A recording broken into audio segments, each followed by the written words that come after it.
আসসালামু আলাইকুম প্রিয় এসএসসি শিক্ষার্থী 2025 আপনাদের জন্য আমরা নিয়ে এসেছি অত্যন্ত গুরুত্বপূর্ণ একটি সাজেশান, যেগুলো আপনারা ধাপে ধাপে সর্বসময়ই আপনি পেয়ে যাবেন। সকল বিষয়ের সাজেশান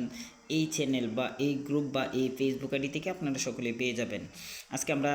যে সাজেশানগুলো রেখেছি সেগুলো হচ্ছে আপনার ইংরেজি প্রথম পত্রের জন্য কিছু গুরুত্বপূর্ণ সিন পেসেজ, যে সিন পেসেজটা দ্বিতীয় পেসেজ হিসাবে থাকবে। সেই গুরুত্বপূর্ণ পেসেজগুলোর মধ্যে 1 নম্বরে যেটা রেখেছি তা হচ্ছে ফিশ পপুলেশন ইন, নাম্বার 2 হচ্ছে air pollution comes from, number 3 হচ্ছে everyone want to share, number 4-এ যেটা রেখেছি বাংলাদেশ ইজ নাও, এবং নাম্বার 5-এ যেটা রেখেছি দ্য ইন্টারনেট টেকনোলজি, নাম্বার 6-এ যেটা রেখেছি 21 ফেব্রুয়ারি ইজ অবজার্ভ, এবং নাম্বার 7-এ যেটা রেখেছি তা হচ্ছে today there are many, number 8-এ যেটা রেখেছি প্রীতিলতা ওয়াট দেদার ওয়াজ, এবং নাম্বার 9-এ যেটা রেখেছি দ্য স্কেয়ার্স